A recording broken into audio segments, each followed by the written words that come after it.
Salut les amis, c'est Jojo, j'espère que vous allez bien. Aujourd'hui on se retrouve dans ma dernière vidéo au MWC. Au sommaire je vais vous parler du Huawei MateBook, du Xiaomi Mi 5, d'une clé USB type C et pour finir d'un écran 3D que vous pouvez transporter un peu partout. Et on commence avec le Huawei MateBook, c'est pas MacBook mais bien MateBook, c'est un PC hybride sous Windows 10. C'est un très bel appareil au niveau du design, Huawei a mis le paquet. On est sur un produit vraiment léger et également fin, 6,9 mm en épaisseur. Il est équipé d'un très bel écran Quad HD 12 pouces. Contrairement à certains concurrents, il possède sur le côté droit, si je me souviens bien, un capteur biométrique. Vous allez donc pouvoir déverrouiller avec sécurité avec votre doigt. En termes de caractéristiques, ça change selon la gamme que vous allez prendre. Mais on commence avec un processeur Intel Core M3, 4 Go de RAM, 128 Go de stockage en SSD. Et au niveau de l'utilisation, on nous assure une autonomie d'une journée. Pas mal d'accessoires ont été présentés. On a un stylet qui incorpore un système de gomme et également un système de laser, donc assez pratique pour les professionnels. On a également une pochette qui fait office de clavier et on nous a présenté à la fin un boîtier qui se branche en USB type C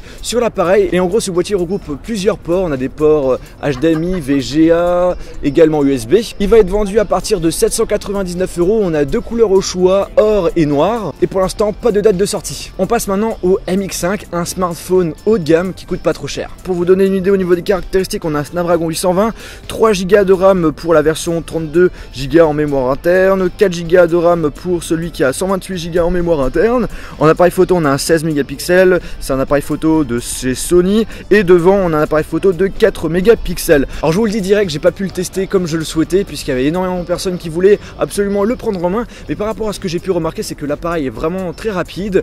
Au niveau de la luminosité, au niveau de l'écran, c'est pas mal du tout. On a un écran 5,1 pouces Full HD. Au niveau de la qualité photo frontale, on a du 4 mégapixels. J'ai pu voir que la qualité est restée convenable. À l'arrière, on a un appareil photo 16 mégapixels de chez Sony.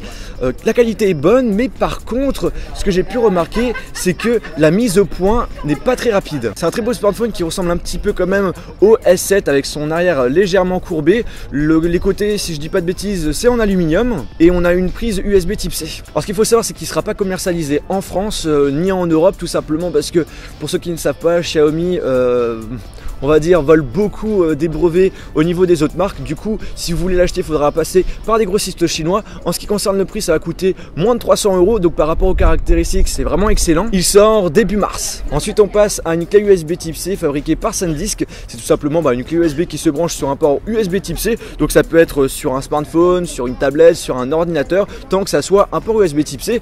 Et le principe de la clé USB, c'est comme ce qu'on avait l'habitude d'avoir. En gros, c'est transférer soit des fichiers de la clé USB vers l'appareil ou soit de transférer des fichiers de l'appareil vers la clé USB. Et on finit cette vidéo avec un produit vraiment super insolite qui s'appelle 3D Box Glasses de la marque Super 3D, mais j'ai un petit peu regardé sur internet, j'ai pas réussi à trouver de site internet de leur marque. En gros, c'est un appareil qui incorpore un système d'écran 3D, un écran 6 pouces qui propose une résolution HD, et cet appareil vous allez pouvoir le transporter vraiment partout. Du coup, vous allez pouvoir regarder des films, jouer à des jeux en 3D et ça marche super bien. Et ce que j'ai pu remarquer, c'est que ça fait vraiment pas mal aux yeux, contrairement à ce qu'on a pu avoir avec la 3DS par exemple. Alors comment ça marche? En haut, on a une caméra ainsi que plusieurs capteurs qui arrivent à détecter notre visage où on se déplace tout simplement, et en gros ça permet à l'appareil de diffuser le 3D correctement au niveau de vos yeux. Du coup, ça veut dire que ça ne marche que pour une personne. Vous n'allez pas pouvoir être deux à regarder un film en 3D par exemple. Ce qu'il faut savoir, c'est que vous devez utiliser cet appareil avec un smartphone. Actuellement, ça ne marche que sur iOS. Il faut synchroniser l'appareil avec une application. Bien sûr, ça va être disponible sur Android dans le futur. Côté négatif, il y a peu de contenu, on n'a pas beaucoup de jeux, pas beaucoup de films à voir en 3D. Donc du coup, voilà, c'est pas très utile actuellement, mais peut-être que dans le futur il y aura plus de contenu. Au niveau de la batterie, on aura 4 heures d'autonomie, ce qui reste assez correct. Au niveau du prix, ça va coûter 200 € et ça sera commercialisé cette année. Et bien les amis, j'espère que cette vidéo vous a plu. Si c'est le cas, n'oubliez pas de mettre un pouce bleu. N'hésitez pas aussi à me dire via les commentaires de cette vidéo quel est le produit qui vous a le plus plu. Je tiens également à vous remercier puisque c'est quand même grâce à vous que je suis ici, donc un grand merci à vous. Sur ce les amis, on se retrouve dans une prochaine vidéo. Salut!